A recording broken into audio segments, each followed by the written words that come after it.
Hi, everybody. Welcome back to the E3 podcast, where we encourage and educate and empower female entrepreneurs. And I'm so excited to have Alejandra on today. She is part of our Invest Her group in San Antonio, is how we met.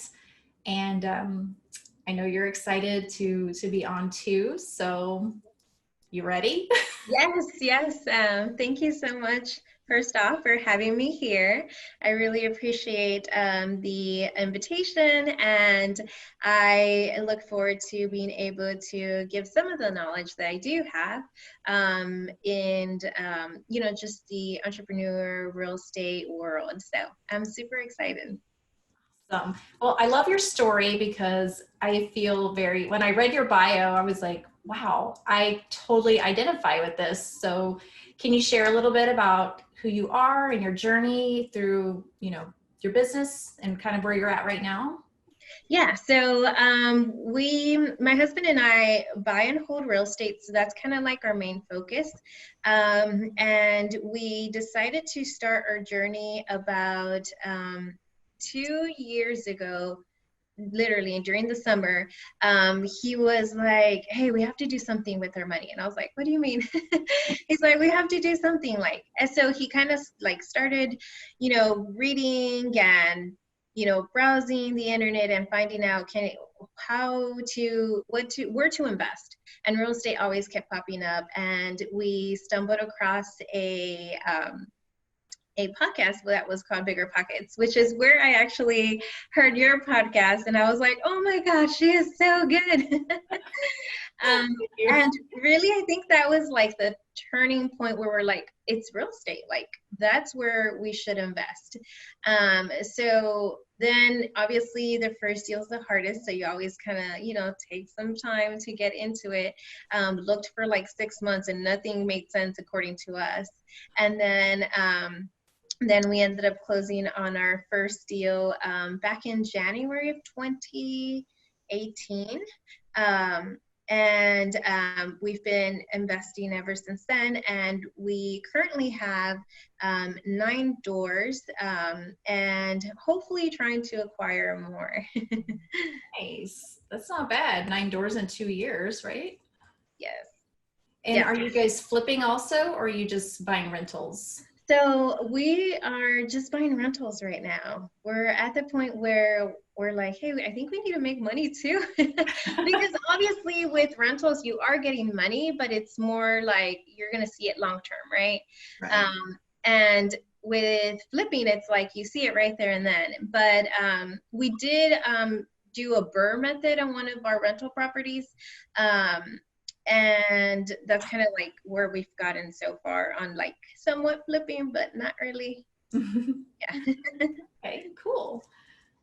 Okay, so knowing that you're buying rentals and things like that, let's dig into what you wanted to talk about today, what you needed some help with that we can kind of talk through and maybe come up with some different ideas and some solutions maybe to some problems that you're having.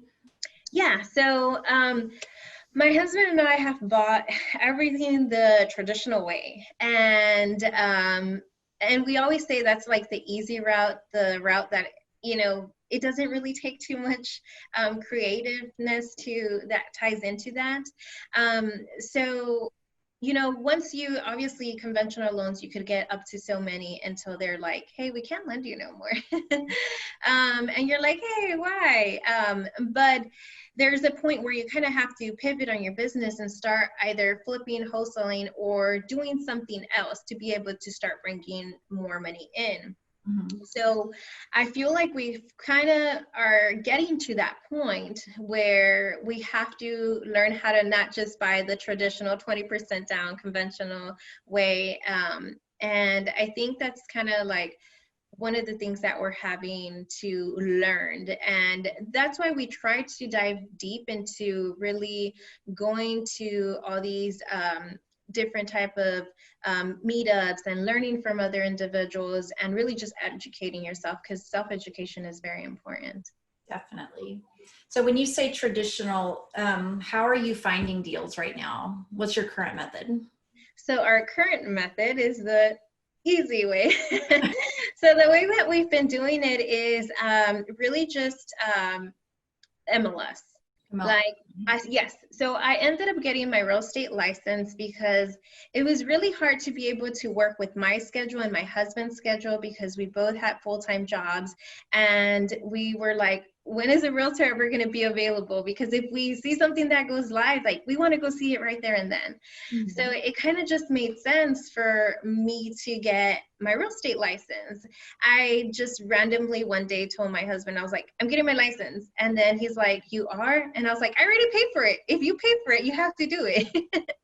So I feel like I was like, oh, now I got to go because I put the money into, educating, doing the courses and stuff like that. So, and that's how we've been doing it. I've been having access to the MLS. We've been purchasing them, everything from the MLS. And one of the properties that we did get was actually not MLS, but we had just purchased the next door. And the owner contacted us saying, hey, you just bought the one next door. Are you interested in mine? So that was the one that wasn't off the MLS. And that one we actually got it owner finance, which is pretty neat. It's like the more you do it, the more they come. And that's what we're kind of seeing. Oh, that's nice. Yeah, that's okay.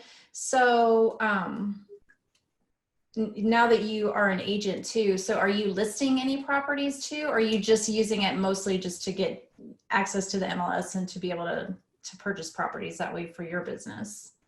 So originally it was just for us, but you kind of have friends and family and they know.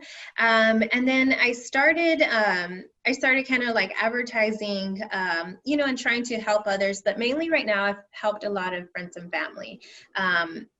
So I'm not so much in the as a realtor world just because I have a full-time job. I'm a corporate trainer, and I do my traditional 8 to 5 Monday through Friday.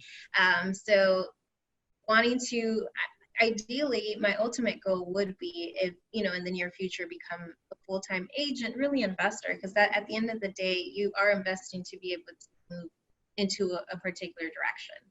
Right. Yeah, that makes sense. Oh, sorry about that. Okay. So, okay. So what have you tried any other methods of finding properties or financing yet, other than the one deal that you just talked about? So the finding deals, we've started, we did do a little bit of like driving for dollars and finding, properties that look distressed. But I think the one thing that we have to focus on is where we kind of are consistent. We need to be consistent with our methods. And I think that that's kind of like the key goal at the end of the day. Because right now I feel like we're kind of like, oh, let's try driving for dollars. Oh, let's try like looking up, just different owners in different areas because we want to focus on multi-families. So anything, 2 to 4 units, like let's look them up and then let's start sending them direct mail. So I guess we kind of have been seeing different shiny objects that we try to, go after that one or do this. So that is probably something that we have to narrow down. Right. And that's what I was going to suggest too, is maybe, so if you're looking for properties to flip, and is that something, are you just interested in rentals, or are you willing to do some wholesale deals or things like that? We are interested in anything. It's two different strategies. So like you have your strategy if you're buying long-term, for passive income, but then the strategy is different if you are looking to, like, if you need to generate cash, like now, are you going to wholesale, or are you going to wholesale, or are you going to focus on listing properties as an agent? Are you going to wholesale, rehab, whatever? What does that look like for you? So we kind of, my husband and I had like this, end of year goal meeting, and we're like, okay, what are we going to do 2020? Even though 2020 kind of changed right now. It's a little different because the whole pandemic and virus and stuff like that. So you kind of have to know how to change with the market as well. But what we want to do is we want to wholesale, but not make it like we want to wholesale in order to be able to still keep bringing cash in a year, but it's not going to be like we're going to build a wholesale business. It's going to be like, I'm going to do a couple just so that we could still be able to be bringing in additional, resource of income. Okay. And flipping, kind of like the same thing, but for some reason I kind of say I'm a hoarder. I want to keep all the houses. So, so I was like, if we could just keep, I would feel like I would say, let's just bury it, and then eventually get the money back. Like I would want to just them because on top of that, I mean, our portfolio does have duplexes, but we have single family as well. Okay. So one thing, to think about if you're buying a lot of rentals and stuff too, which you may or may not have experienced this right now, especially right now, because the pandemic, like you said, everything's crazy, right? Everything's just crazy. But if you're buying a lot of rentals and stuff, making sure that you have reserves, because it's one thing to rack up a bunch of doors, which is great, but when something happens, are you going to have reserves when people can't pay their rent, or if, some kind of disaster happens, or a weather situation, and a bunch of your properties get damaged, or things like that. Having reserves for anything that comes up, keeping that in the back of your mind and having that and that's why I asked that question. Are you planning to do anything else just to keep, the cash coming in? So I think it's smart that you're willing to do that. And I think you're in a really good position as a realtor too, because anything you don't want to, buy for yourself to hold or to wholesale, it's a listing opportunity too. So you've got multiple options to generate some cash there. So that's cool. So when you're looking at going from MLS to marketing to motivated sellers, so you said you've tried driving for dollars. So what did you do when you drove for dollars? What did you do after you got all the addresses? So we mailed to the owners of the property. But then it was. How many times did you mail them? It was just once or twice. You're like, well, that's what you're doing. That's the problem. Yeah, so I feel like that's probably something that we have to be more consistent on and have kind of a plan. Okay, you're going to mail the moment that obviously you write the address. Then you are going to follow up, 3 months from now. And then, or I don't know exactly, I know that there's supposed to be a plan, but it's just we don't have that plan in place so that we could be okay, we're following up consistently on these leads or, these driving for dollar properties that we found. Okay. So I would suggest maybe to start, just stay with the driving for dollars and create the consistency there. So create a system and a process based on the driving for dollars. So just like you said, okay, well, we're going to go drive for dollars. Okay, well, where are you going to drive? That needs to be determined and it needs to be documented so that you don't accidentally drive that area again, 3 weeks later or something. So having a way to keep track of all that. And there's different apps that you can use for that. We have been using the Propelio app. They have a Drive for Dollars app, and it was pretty cheap. I think maybe $25 a month or something. But you can, tag instead of, because when I drive for dollars, I'm the pen and paper person because I'm old. But with the app, it's cool because you can just drop a pin wherever you're at, and it pulls the address for you, and everything. So that's kind of cool. So maybe using a tool like that would be helpful just to track, where you're going, first of all. And then the process becomes, okay, well, how do we find these people? And then how are we going to contact them? Are you just going to mail them? Are you going to, text them? Are you going to cold call them? What is that, how would you want that to look? And then, if it's mail, well, with any of these, of course, too, you need to have some kind of a sequence of communication. So you don't want to just hit them once or twice. They need to be hit multiple times.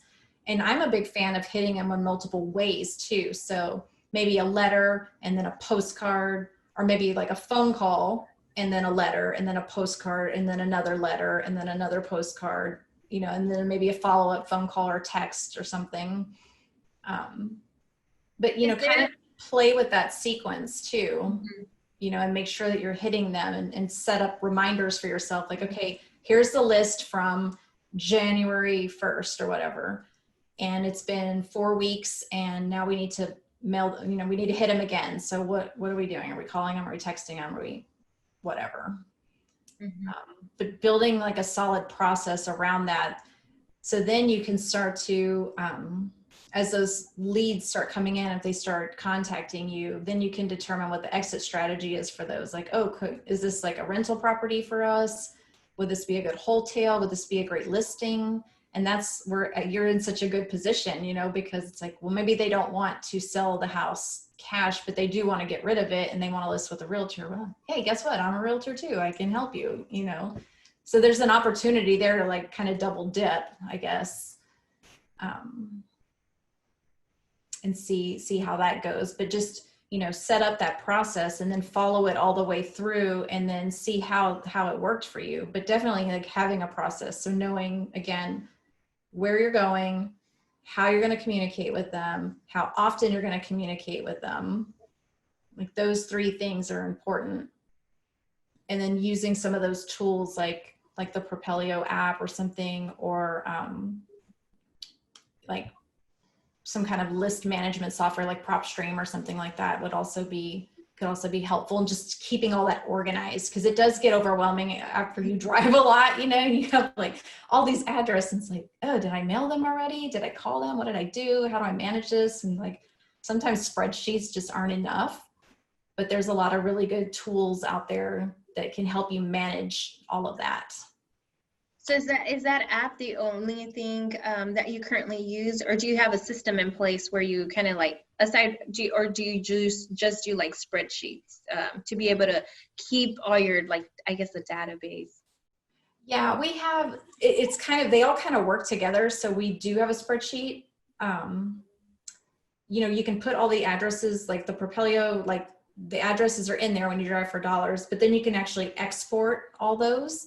And so we export them into a spreadsheet, and we do that because we have to like put them in a certain format in order to upload them to PropStream in order to do the mailing. So that's kind of why we do that. So it's almost like a double check too, though. It's like, okay, we have one massive spreadsheet with a tab for each month. Like here's the addresses for January, here's February, here's March, like tabs at the bottom of the spreadsheet. But then, so that's like the master sheet kind of thing. And then we can like pull off of that into these other things in order to do mailings and stuff like that. Does that make sense? Yes. Yeah, so it's like a combination of tools. It's nice to have that one sheet of everything in one place, but then you can piece it off as needed, And they all kind of tie in because you're using, it makes sense. Yeah. And I can kind of show you later one-on-one, like how that works if you want to see that. But it's pretty simple. I mean, it's not hard to figure out, and you have to just kind of figure out what works for you. That has worked well for us, but we don't like drive for dollars that often anymore.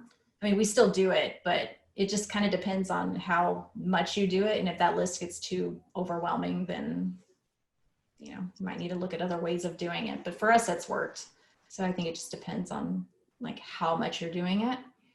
But having that clear, the main thing of all this is having that process in place, because that will make it to where you don't get confused about what you've already done, and you're like, did we contact them? Did we not? And then also like tracking of that too, because you want to know if that lead came in, where did that come from? Was that a Drive for Dollars lead, or was it a referral, or, you know, whatever that looked like? So tracking all that's important too.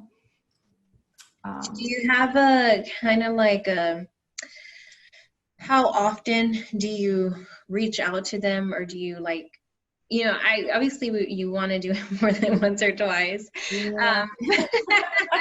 You definitely want to do that. They're probably not going to respond the first time. They normally don't. It takes like 6 to 7 touches. Oh, okay. And I like to space them out.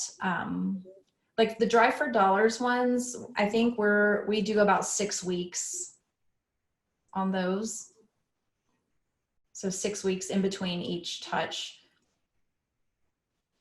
And is there a point where you kind of have a certain, you know, like leads fall off, or you just continue until you know that it's, you know, gonna close until you're able to get in contact with them?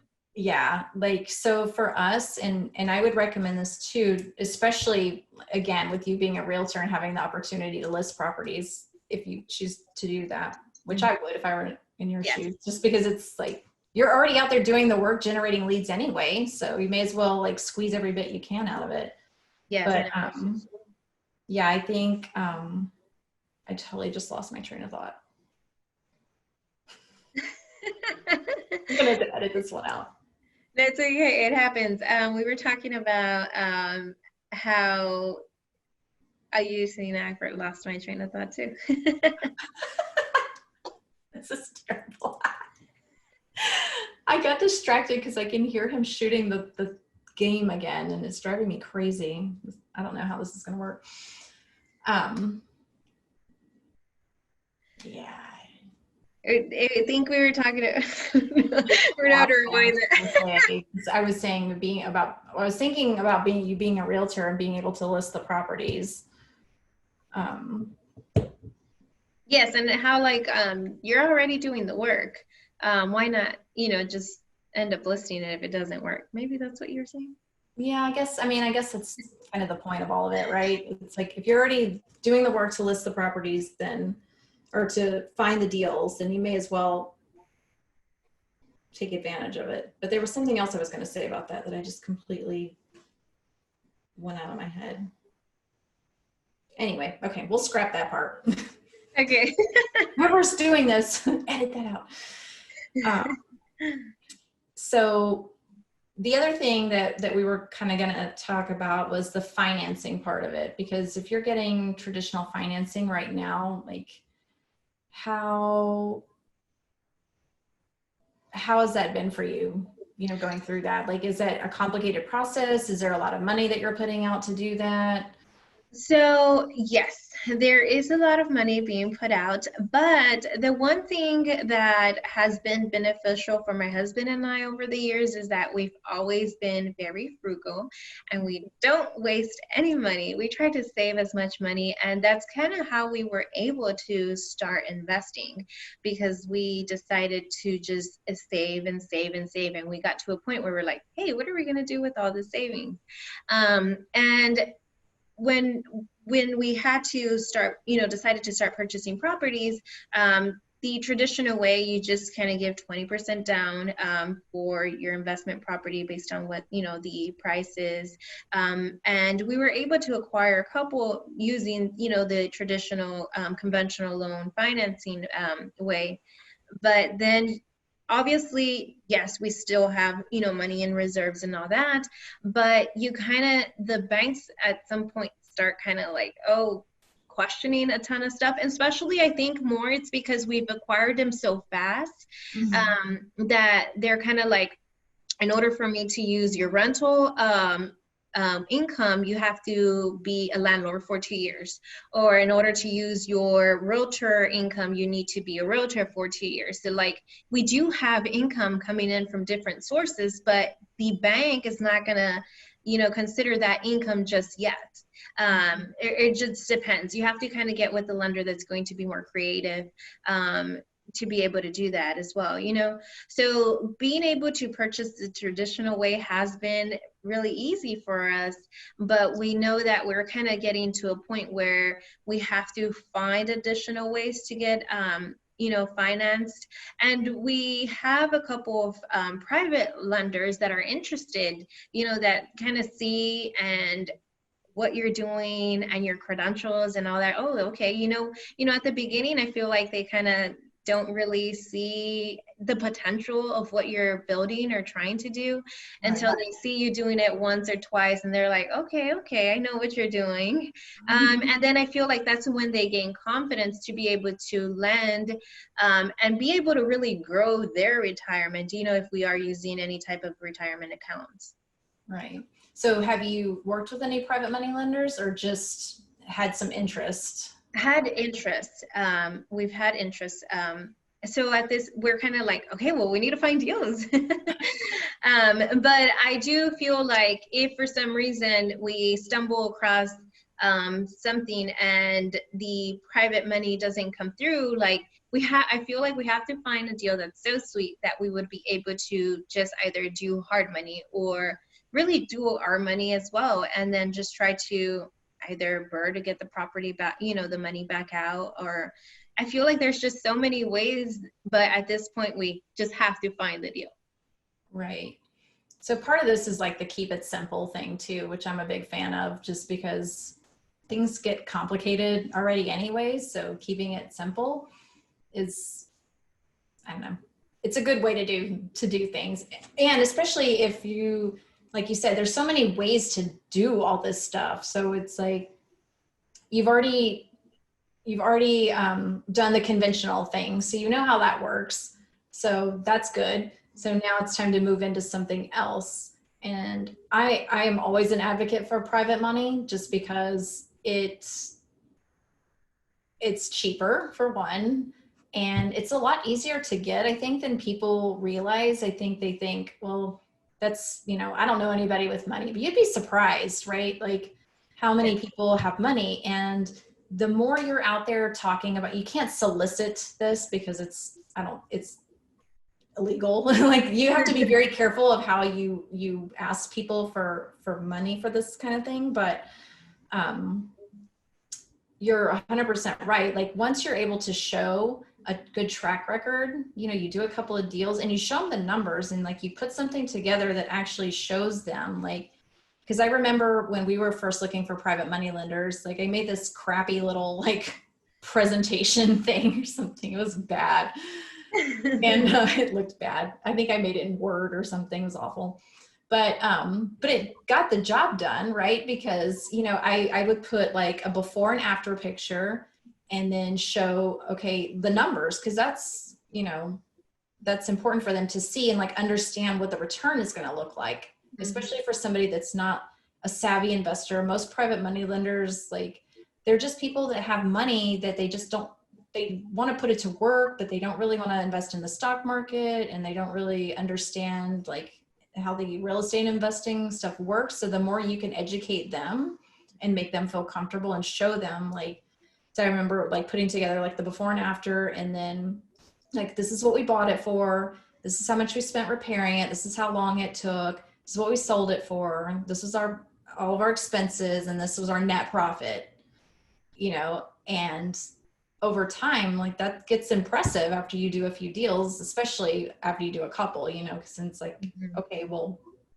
I'm doing this, and showing them like, you see the spread here, like we're buying these things so cheap, and look at how much we're able to sell it for. That's good for you, and you can keep the money churning. There's a lot of different things to talk about with them too, with that sort of thing, like it's like kind of no risk on their part really, because it's you're doing a deal that's backed by real estate. There's something actually tangible on the back end of this thing. So if for any reason you don't perform, like, hey, you get a house, like might not know what to do with it, but you do get the property. And so it's not just like, you're just not loaning money for no reason, with nothing tangible there. So I think like putting all those things together and just talking all the time about what you're doing and, how that's going, and, just, hey, are you looking to make, 8% on your money? Who's not interested in that? When it's sitting in a bank somewhere making like 0.5% or whatever, in a savings account, it's bad.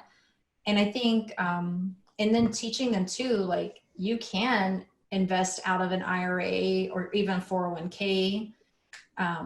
You can invest out of life insurance policies. There's a lot of ways to do that. And so, and a lot of people have access to these things, but they don't know that they can actually like put that money to work, and keep it going. And so I think that's a good conversation to have with people as far as reaching out for private money too. Have you done any like subject to, or have any like owner finance? No, not yet.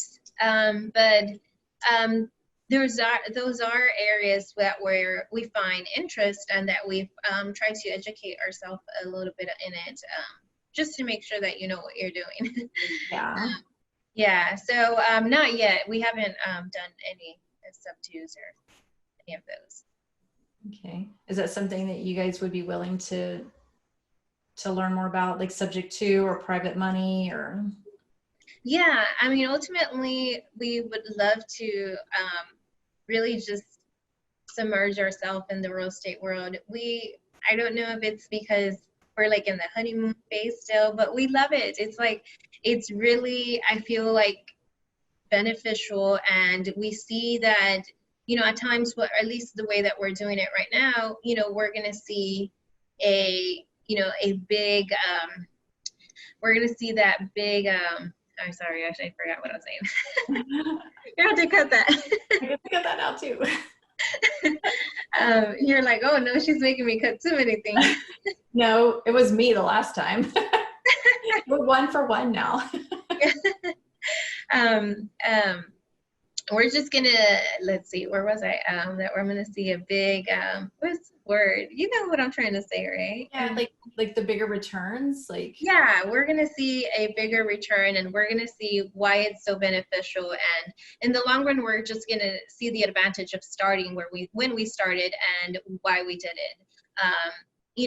Just because rentals, you'll see it, but it's not the way that you see like a flip. Like, for a flip, you're gonna be like, oh my God, 3 months and I got this much. But for a rental property, it's more like long-term. Like we're trying to seek, at some point, financial freedom where our expenses are being paid by our investment properties and our rentals. Right. So I'm curious, on your properties that you have now that you have financed conventionally, what kind of terms do you have with that? So we actually all have them under 30-year. So we didn't do like 15 or anything like that. We have, I think, some of the like percentages are like in the 5%, and sometimes the interests are a little bit higher when you're an investor. But we actually got one at, I think, 2.99 that we're supposed to close on it like in 2 weeks, and it's a triplex. Oh, nice. Yeah, and it's the traditional way. What I say, like the easy way. So I really admire the people that actually get into it with not having the traditional way, because I feel like they learn the harder way and how to actually, acquire all these properties, but not really going the, regular conventional route. Okay. So those properties, do you have a plan to pay them off before the 30 years is up, or are you just planning to carry them out? So we would like to so my husband was recently hearing a podcast of how it was talking about doing the 1031. Like, ideally, we're probably just going to 1031 our way all the way, because I feel like you don't pay any capital gains on that. So if you 1031, then I feel like you're really just acquiring something bigger, ideally, to be able to just generate more cash flow. So we're planning on holding until we 1031. Now, one of the properties that the owner is financing to us, we did that with a I believe 8-year balloon. So ideally we would have to pay it off. But the good part about it is that we say that this is my son's property. We're like, we bought this for you because in 8 years you're going to go to college and this is going to fund your college. And whatever you decide to do with it, then you could do. Either if you want to start your own business, invest it with mommy again. Or so that's what we told him. And ideally the numbers, when that time comes, he could either just refinance it and take, money out of it, or just sell it. And ultimately, we would have to, I think there's like an $8,000 we would have to pay off to the seller at that point. Okay. Yeah. So one thing I could suggest also, just one of the things that that I did when buying rental properties was buying them very cheap at through private money. So having, and that's something to explain to the private money lender too, because they have to be willing to go a longer term. So as long as they're okay with that, like if you can find ones that'll do that. Some people don't want their money out that long, but some people are great with that. They don't care. But being able to buy them cheap and then not have to put too much into them, and just like maybe just barely break even for that amount of time, but it's such a shorter amount of time. And so what we ended up doing was we would buy these properties and we would finance them for like 5 to 8 years. And so they might not, they would cash flow like very minimally, but we were okay with that because that was for the long term, right? Mm-hmm. And in the short, so it's a little uncomfortable in the short term for the 5 years or whatever, but then once that's done, it's done. And it's just great after that. And we had a bunch of those, and it was really cool because we bought a bunch of them like in 2008, 2009. And right before that too, when you could buy cheap stuff like REOs and everything, but those have all paid off now. So now that they're paid off, it's like, man, this is awesome. Like, because then you've got like real cash flow happening there, and that's like forever. You own it at that point, so it's something to think about, maybe doing some shorter term stuff. If you've got enough cash to carry you through, not making a ton up front, like you're not cash flowing a lot right away, but you're taking a different view of it. Just like, hey, yeah, it's paying for itself right now. The rent covers the payment, but in a couple of years, like it's done. We're not waiting 30 years, to see a return. Like you're getting like a lot right away versus spread out over a long period of time. Mm-hmm. So maybe mixing some of that in with what you're doing with the longer term stuff, because 30 years is a long time to have something, and you could change your mind, whatever. But you're probably getting a lot of cash flow right now too, because you do have probably a much lower payment than what the rent payment is. But then just thinking like, if you're looking to generate more cash sooner, maybe throwing a few of those shorter term ones in there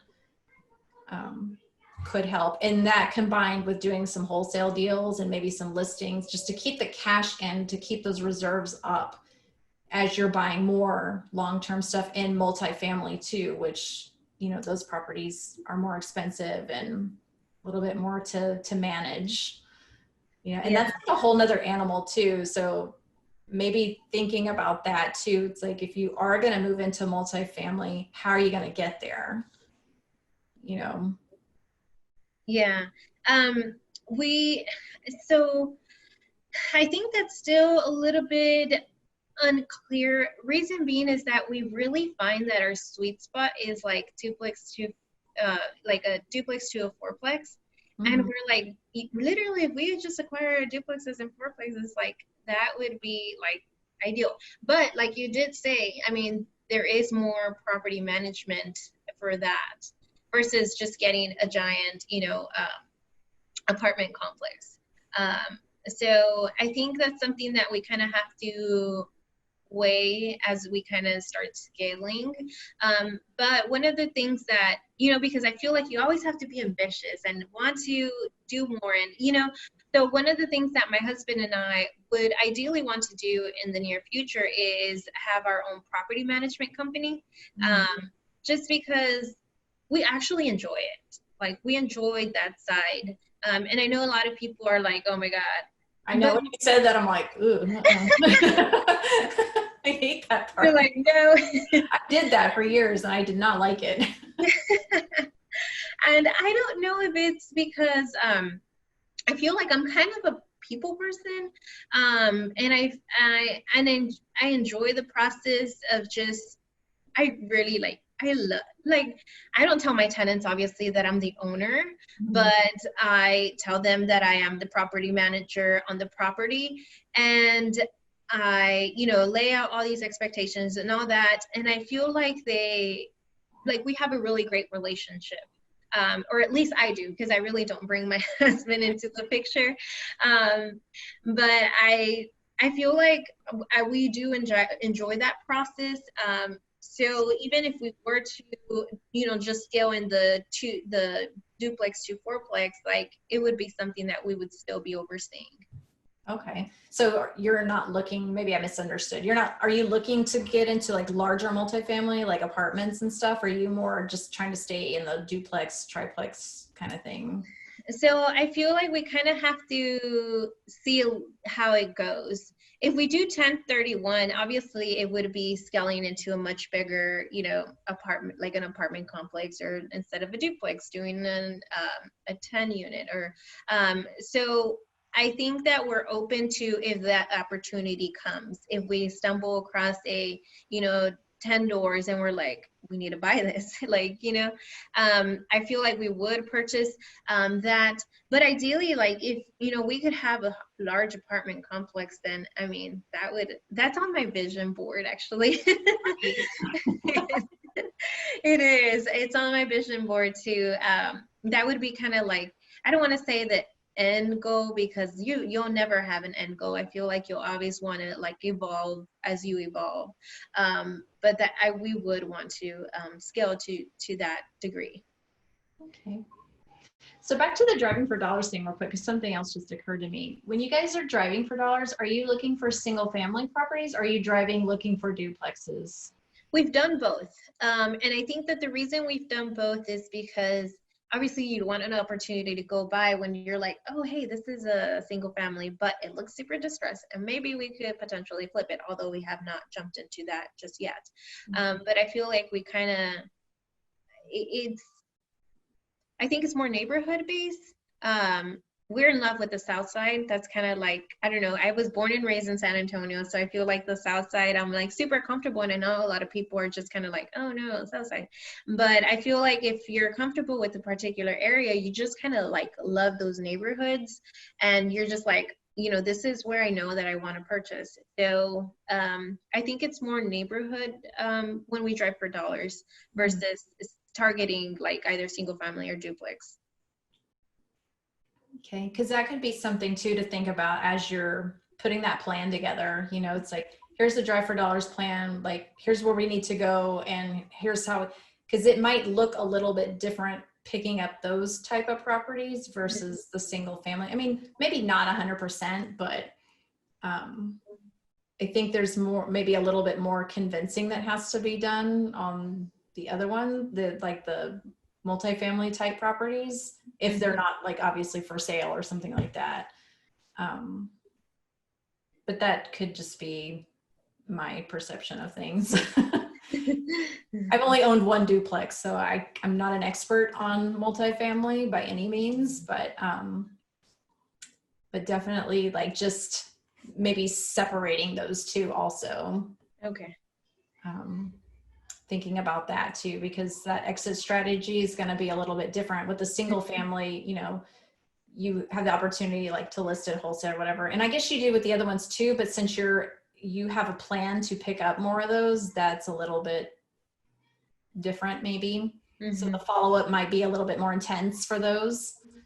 because you're chasing them, right? It's something that you want. So just kind of having that clarity there too, of like, what exactly is it that you're looking for? And when you find it, what are you going to do with it? Is it a keeper? Is it a, what is it? And so just to circle back, like keep that stuff in mind too, when you're pivoting from just MLS, and then try the drive for dollars, and then just start maybe incorporating different things too, like maybe buying a list here and there and marketing to those lists and see how that goes. Would be another suggestion that I would make. Is there a particular kind of like list or target that you would be like, these are the ones that are, I guess, more that I've seen more successful when I try to target this particular audience? Well, I only do single family, so that's a little different for me. But I think that if you use something like ListSource, I think you can filter the criteria through that. So you could probably find like multifamily type properties, and then maybe do some stacking with that. Like, okay, these are all multifamily, these are all duplexes. And then these are all duplexes owned by out-of-state people, not non-owner occupied duplexes or whatever, they're like out of state, whatever, some other place. And then if there's any other distressor that you can think of, like layering that on top too, just, I was talking to somebody about this the other day, just about like layering those motivations, because the more, so it's going to shrink your list, but it's also going to make it way more targeted. And so I think the odds might be a little bit better the more you can target. So you're not just like shotgunning out to everybody. And I myself too, we just did this the other day because I had a drive for dollars list. I'm like, did we ever do anything with that list? This one particular list. And so we went through it. And so we started stacking some criteria there. And so we went from like, I forget what it was, like 230 something down to like 63, or I forget what it was. It was something like, oh God, do I really want to do this? But the great thing is when you're using some kind of like a software, like a management tool, what we did, and this is something you could do also, is, we stacked the criteria with a bunch of motivators. And so, yeah, the list was small, but we're like, okay, we're going to mail to those. But then we took the rest of them that didn't make it through the funnel to the bottom, and we put them in another list. And we were like, okay, in a couple of months, we're going to circle back to that list, and then we'll run we'll run the criteria again. And then we'll see if any of those have been listed or whatever, because like those properties, if they're listed and we already saw that they look like crap, it's like, well, if it's listed, then that's maybe something we want to make an MLS offer on, So there's a lot of different ways to approach that, but I am a fan of the list stacking and like getting that motivation, so finding those people. So when you're taking those lists, like taking those extra steps, and then the extra steps too of, researching the return mail, because that's a lot of times like people just stop there, because it's like, well, I guess that's not a good address. And then it just goes in a pile or in the trash or something. I'm always shocked at how many people throw letters in the trash when they come back as return mail. I'm like, what are you doing? Like, you spent time to get that lead. You just threw it in the trash can, instead of like taking some extra steps to do some more research to find out what is the right address. Is there a different phone number? Can I contact a relative? Just doing like, and that's the main thing, I guess, that I want to share with you too, is when you're pivoting from MLS, which is easy, like you do have to take a lot of extra steps when you're marketing directly to sellers. So really being aware of like, it's going to be more work, which I'm sure you know that you're smart, but like, what is that work? Like how many extra steps do I need to take? And so it's contacting them multiple times, multiple ways with multiple messages, and just really like trying to get more motivated people, because right now, like everybody's mailing stuff to people. So how are you going to set yourself apart? So maybe put some thought into that and see what you come up with too. because I think that makes a big difference. You're so pretty. Like if I were you, I'd be putting my face on everything. Like just put it on your postcard, put it on your mail, you know, or something, and just like, hey, Do you want to sell? I'm curious. Have you ever done like door knocking or not? That has never stumbled across. Like that has never been a marketing. I know people do, and I don't want to say door knock because I'm nervous about that because I'm, you know, obviously being a female, like it just feels uncomfortable to me to walk up and knock on a door. I know chicks that do it and I think they're really brave, but I'm not that girl. But one thing that we did start doing was we all carry door hangers in the car when we drive for dollars. And so when you go to a property, if you're not comfortable knocking on the door, walk up and put a door hanger on there. You know, it's a step closer and you're already there anyway, you know? So it's almost like it's like the first touch really, you know, it's like, you may or may not be interested, but here's my information if you are. And then of course you're still going to follow, you know, you're still going to mail them, text them, call them, whatever. But having those door hangers there or like a Post-it note or something like that, just some way for them to contact you. You know, you could even like knock and just stick it on the door and get in the car and drive off. Run away. Yeah, it's kind of good. Like I always like driving for dollars with another person because you've got somebody in control of the car, you know, and like being aware of what's going on. But then you got the other person's like the runner, you know, that can like jump out of the car and put the door hanger on or open the mailbox and see if there's a pile of, you know, mail that they haven't checked in months or something, you know. So it's kind of nice to do it with a partner if you can. Just so that you're not like in and out and by yourself, you know, putting yourself maybe in a dangerous situation. So that's something, yeah. So I don't actually knock the door, but I put the door hanger on the door. Well, I actually do that a lot with like just my realtor. I have realtor kind of like door hangers. But I do it a lot with my neighborhood because that's kind of like an area that I'm kind of trying to like farm that area. And I've acquired a couple of listings there. So that's kind of like why I was like, no, we need to continue here. Like at least for, you know, myself listing wise.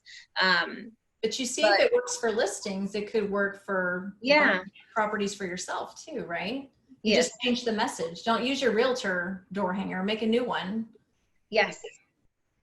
And that's try what that. Do. And then put my family, because remember, they're always like attracted to like, oh, it's a family. Yes, they love that. We always put the family on the marketing. It's on the website. It's because they want, you know, like the thing with marketing is that, not to go on a marketing tangent because I could do that all day, but like, they want to feel connected to you. And so it's like the more they see your face and then they recognize you over time. So they recognize you, they recognize your brand if you have a brand, which I highly recommend also. And I know you guys just came up with your company name and all that stuff too. So like develop that, like turn that into a brand and use it. But use it with your faces too, so that they know who you are. Yes. Have that familiarity.